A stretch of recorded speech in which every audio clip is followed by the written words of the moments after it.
warahmatullahi wabarakatuh. Kembali lagi dengan saya, Saiful Ghazali, mahasiswa Universitas Bengkulu, Fakultas Teknik Program Studi Teknik Mesin. Baiklah kawan-kawan, sebelumnya jangan lupa ya subscribe dan like untuk channel YouTube saya. Semoga kita bisa memberikan tutorial baru, manfaat baru buat teman-teman semua, baik itu informasi perjalanan traveling saya maupun dunia perkuliahan saya. Pada kesempatan kali ini saya akan memberikan tutorial bagaimana sih menggunakan aplikasi Ansys dengan kasus yang berbeda. Sebelum-sebelumnya saya telah memberikan beberapa tutorial dengan kasus yang berbeda. Kali ini saya akan mencari lagi kasus dengan referensi buku Ken Lauren. Langsung saja kita mencari kasusnya. Di sini saya menggunakan referensi buku Ken Lauren. Oke. Di sini pada tutorial 5B atau bracket. Nah, di sini telah diketahui. Kita besarkan terlebih dahulu biar kelihatan. Oke, sudah besar. Di sini ada sebuah kasus di mana memiliki beban pada sumbu X dan sumbu Y dan Z. Kemudian untuk dimensi ukuran dari bracket ini telah ditentukan, maka nanti kita akan mencari dari stress dan defleksinya. Langsung kita melihat gambarnya. Oke, inilah gambar 3 dimensi dari bracket. Untuk ukurannya sudah ditentukan. Nah, pada kali ini saya akan memberikan atau memvariasikan baik dari ukuran maupun gaya nanti. Langsung saja kita masuk ke aplikasi Ansys-nya. Oke.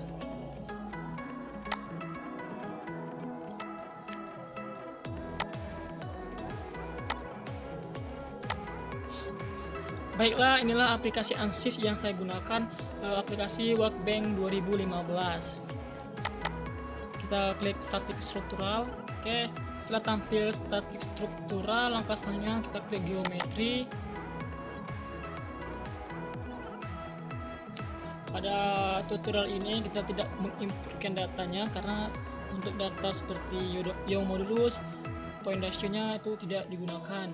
Jadi kita langsung saja ke geometrinya saja, karena kita akan menggambar secara langsung.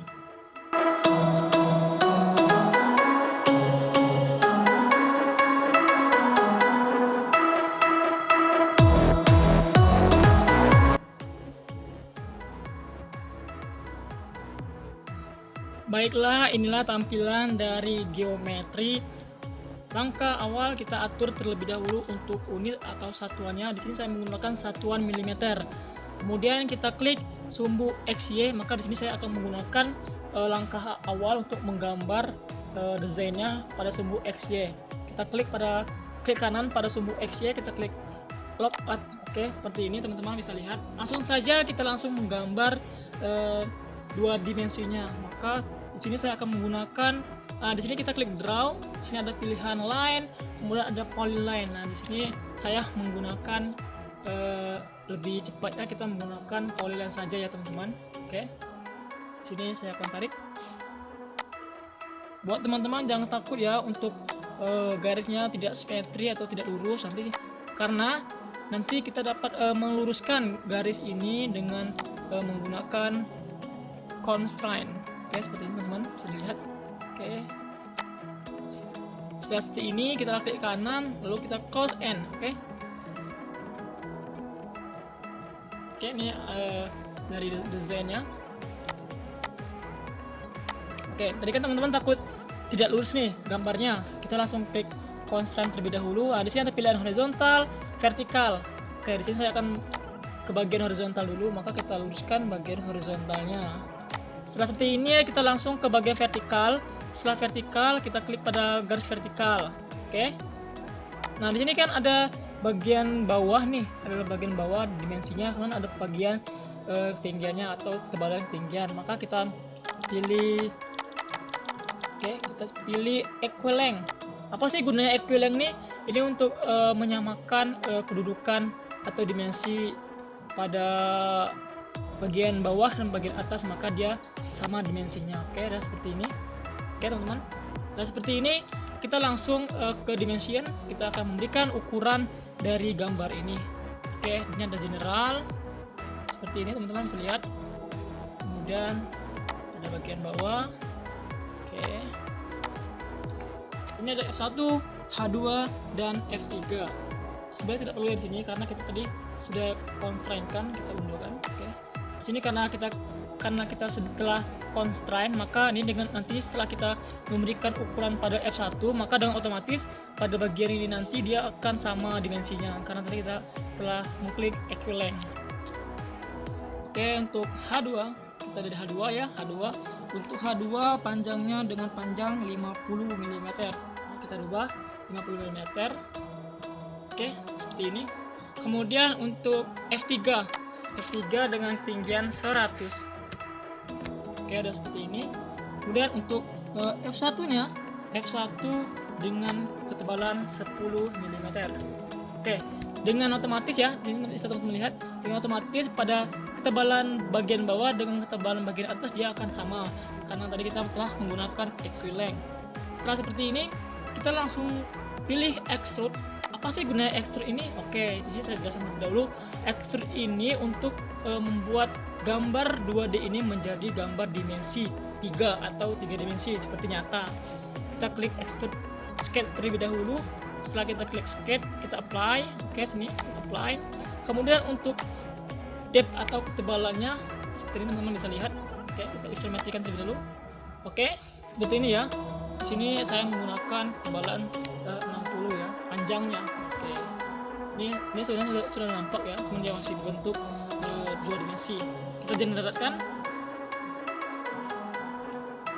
Oke, inilah untuk hasilnya teman-teman bisa melihat. Oke, setelah kita generate pada gambar tadi kan pada bagian atasnya ada radius nih, ada blend. Maka kita klik blend di sini. Oke, kita pilih yang fixed radius. Oke, sudah seperti ini, kita klik saja, klik pada bagian atas. Jangan lupa untuk kontrol. Sebelum kita ngeklik pada bagian kanannya, kita klik kontrol terlebih dahulu. Oke, sudah seperti ini. Maka untuk radiusnya di sini saya menggunakan 30 ya. Saya menggunakan 30. Oke. Oke, kita apply-kan. Setelah kita apply-kan, kita langsung generate. Oke, ini untuk hasil dari kita membuat blend atau radius. Kemudian pada bagian bawah, oke, pada bagian bawah ini kita tarik dulu ke sumbu Z. Oke, teman-teman. Nah, di sini kan ada radius nih. Bisa kita lihat pada gambar ya. Oke. Nah, di sini ada radius nih pada bagian bawahnya dengan fillet 10, kemudian dengan radiusnya 20. Maka kita akan klik pada bagian ini kita buat 10, bagian bawah kita 20. Kita langsung saja kita ke sketching, kita cari modify, kita filletkan dengan radiusnya. Kita klik pada radius bagian bawah atas dulu ya, kita 10. Oke, ini teman-teman, klik atas. Oke, dia sudah berbentuk radius. Sedangkan pada bagian bawah dengan radius 20 ya, kita ubah dulu 20. Oke, seperti ini kita turunkan. Oke, setelah seperti ini kita langsung generate. Oke, ini teman-teman sudah berhasil ya. Kita memberikan filletnya. Bisa teman-teman lihat pada layar teman-teman. Langkah selanjutnya kita ke modeling lagi. Kita akan membuat lubang pada bagian atasnya. Ini pada bagian atas ini ya. Kita ke sumbu YZ. Ini sumbu YZ ya. Kita klik sumbu YZ, kemudian kita klik kanan, kita lock. Oke, seperti ini teman-teman. Sudah ya, bisa dilihat teman pada gambar. Kita cari sketching, draw, kemudian kita akan membuat lingkaran size circle-nya. Oke, di sini sudah ada size circle. Kita menggambar secara bebas dulu ya, di sini. Oke, sudah. Oke. Kemudian kita memberikan dimensinya. Untuk radius ya. Untuk dimensi ini saya menggunakan 30 diameter, maka untuk radiusnya 15 mm. Oke. Kemudian untuk kita akan membuat agar lubang ini atau dimensi ini menjadi rata, maka kita akan mengukur terlebih dahulu. Ini dasarnya. Sedangkan pada soal atau pada kasus untuk kita ke horizontal. Oke, horizontal. Untuk titik tengah lingkaran ke dasar yaitu setinggi 70 mm. Oke, seperti ini. Kemudian untuk jarak kita ke vertikal. Untuk jarak titik tengah ke sumbu pinggir, tadi kan ketebalannya dengan ketebalan 60 ya, 60. Maka untuk titik tengahnya biar dia presisi, kita ubah 30. Oke, ini bisa teman-teman lihat ya. Bisa teman-teman lihat dia sudah presisi. Kemudian kita klik extrude kembali. Di sini teman-teman bisa lihat. Kita ke sumbu isometri. Oke. Yang pertama, jangan lupa nih teman-teman, ini kita menggunakan sumbu Y ya. YZ, kita klik escape terlebih dahulu. Oke. Setelah itu jangan lupa pada operation dan add material kita ubah terlebih dahulu menjadi cut material, maka material akan di cut. Ini 60. Oke. Kita bisa ubah ke 70 seperti ini, maka kita generate kayak dia seperti ini teman-teman. Bisa teman-teman lihat pada layar teman-teman seperti ini ya, dia berbentuk lubang. Kemudian maka selanjutnya kita akan membuat extrude kembali pada bagian lantainya. Sedangkan kita lihat pada kasus ini terdapat lantainya 2 lubang dengan dimensi 10 dengan jarak titik tengah dengan garis pinggir 15 mm. Nah, untuk dimensi pada bagian bracket bawah itu tidak saya rubah untuk ukurannya, tetap menggunakan ukuran 10 diameter dengan jarak 15 mm. Kita kembali lagi, kemudian kita ke sumbu kita ke sumbu X ZX ini ya. Kita klik kanan dulu, kita lompat. Oke, seperti ini untuk posisinya. Langsung saja kita tutup dulu. Kita ke sketching, kita seperti biasa kita mencari size circle ini ya. Oke, size circle kita gambar bebas terlebih dahulu, 2 lubang ya. Oke, seperti ini. Kita dimension, kita cari radius. Oke, tadi kan untuk radiusnya ini 10 ya, maksudnya untuk diameternya 10 mm, maka untuk radiusnya itu 5 mm. Ini 5 mm juga. Oke, sudah bisa teman-teman lihat pada layar teman-teman. Kita lihat juga, maka kita akan membuat jaraknya nih. Jaraknya terlebih dahulu 15. Kita ke dimension, kita pilih horizontal. Oke, ini horizontal. Untuk pada bagian titik tengah lingkaran dengan garisnya ini 15. Oke, sudah bisa dilihat teman-teman.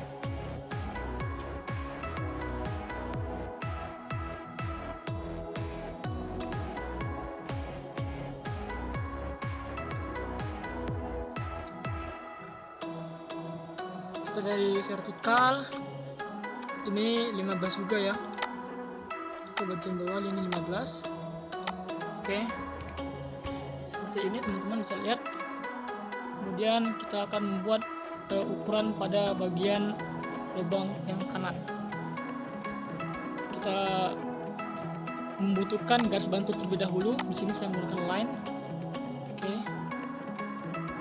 sini ya saya menggunakan line. Kemudian saya ke dimension horizontal, ini garis bantu ya teman-teman.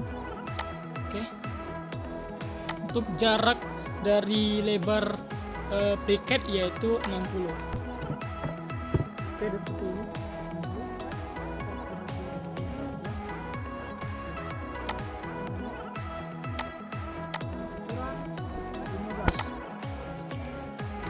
Oke, jangan lupa tingginya 15 juga. Oke, ke vertikal dulu.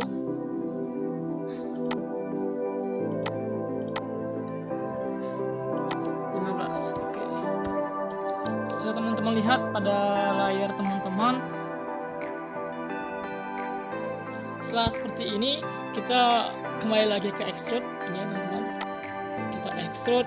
Nah, sedangkan kita menggunakan sumbu ZX, maka kita apply-kan pada sumbu ZX. Ini kita tutup saja. Setelah kita apply-kan, jangan lupa juga untuk operationnya kita pilih cut material, maka dia akan memotong materialnya. Oke, kita isometrikan terlebih dahulu. Sedangkan untuk dipnya kita bisa 70 maupun 80. Oke, setelah itu kita generate. Oke, teman-teman bisa lihat ya, ini sudah berhasil. Kita coba isometri, kita putar gambarnya seperti ini. Oke, ini teman-teman bisa lihat ya pada layar teman-teman seperti ini. Oke, kemudian kita generate lagi. Sudah generate, kita kembali ke akses utama. Oke, setelah ini kita masuk ke model. Oke, inilah gambar atau tampilan dari model. Kita klik mesh, kita meshkan, kita klik kanan, lalu kita generate mesh.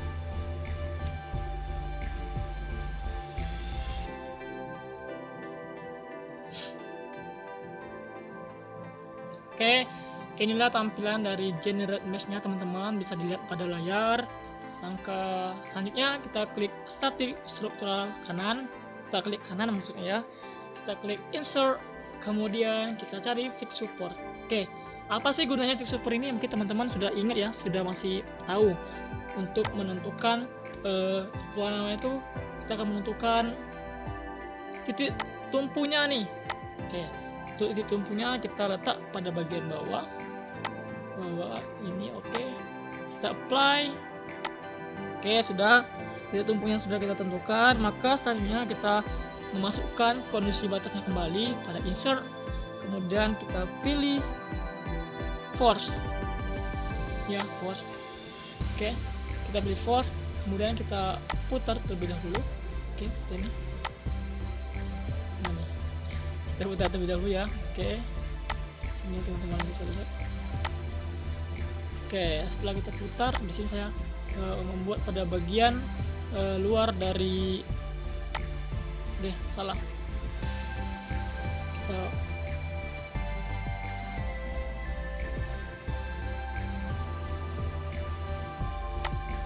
salah, kita pada bagian pada bagian ini, kemudian kita apply kan.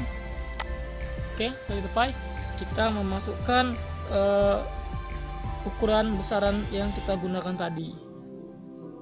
Kita ubah terlebih dahulu defini by-nya, kita cari components. Oke, setelah komponen baru kita masukkan dari komponen tersebut, dimana untuk sumbu X yaitu 5600. Oke, 5600. Sedangkan untuk komponen Y yaitu sebesar 3600. Kita enterkan. Untuk komponen Z sebesar 1600. Kita enter. Oke, bisa teman-teman lihat pada gambar.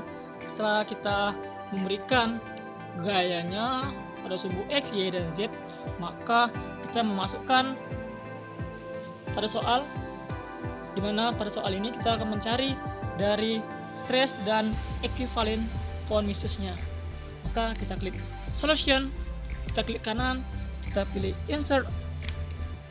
Oke, seperti ini. Kita pilih insert, kita pilih stress, kita pilih stress, kita pilih equivalent point misses.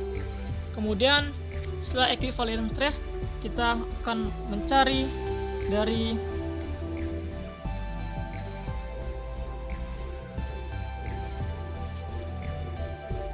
setelah equivalent stress, kita akan mencari errornya. Oke, kita akan mencari error dari struktur ini. Kita solution, kita klik insert,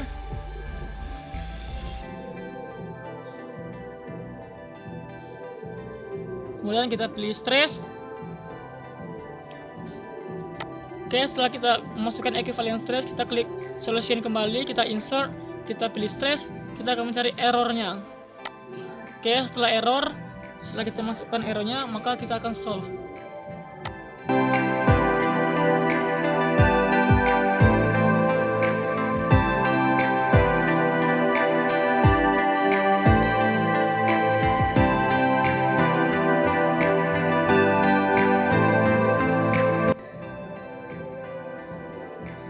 Oke, bisa teman-teman lihat pada layar teman-teman, ini nilai untuk ekuivalennya seperti ini ya. Kita bisa melihat dari nilai maksimum, kemudian nilai minimumnya. Ini untuk nilai maksimum dan nilai minimumnya dari equivalent stress. Kemudian kita akan animasikan. Oke, ini untuk animasinya. Dan untuk struktur errornya seperti ini. Inilah bagian struktur error yang dia akan retak jika diberikan beban. Kemudian kita akan memvariasikan elemen size. Kita akan memvariasikan elemen size. Di sini kita klik mesh. Oke, kita klik mesh.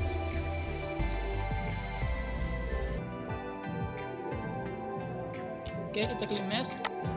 Kita akan memvariasikan elemen size-nya. Di sini saya akan merubah menjadi 2,5 mm. Oke, seperti ini teman-teman. Oke, 2,5 mm. Kita solvekan.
Oke, di sini kita rubah dulu ya, karena tidak ada sedikit kesalahan, maka kita akan merubah dulu matriknya ke milimeter seperti ini.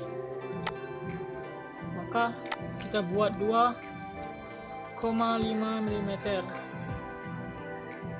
Kita solvekan. Bisa kita generate mesh.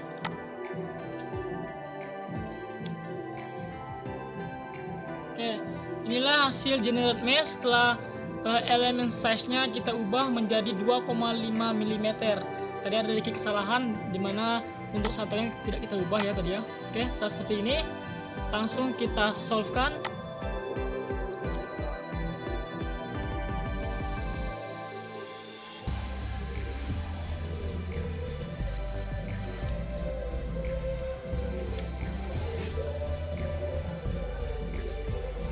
Inilah untuk solve-nya, kita bisa melihat equivalent stress, kemudian kita bisa melihat struktur errornya.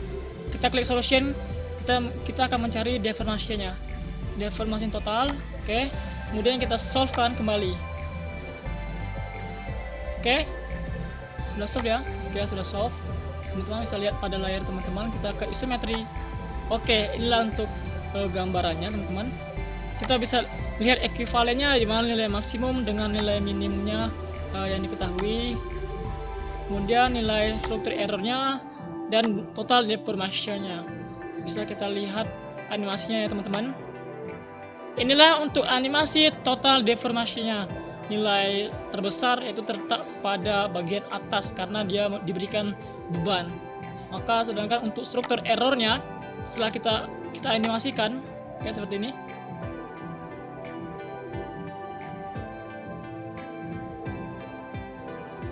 Oke, dimana untuk struktur errornya terletak pada bagian bawah ini, dimana dia akan retak ya. Kemudian untuk nilai ekuivalen kita coba animasikan. Dia akan stresnya itu terletak pada bagian letter L ini atau radiusnya, filletnya. Oke, sudah seperti ini teman-teman bisa dilihat. Mungkin itu saja tutorial dari saya, yaitu tutorial bracket untuk mencari equivalent stress, struktur error, dan total deformation. Saya akhiri, wabillahi taufiq wal hidayah, wassalamualaikum warahmatullahi wabarakatuh.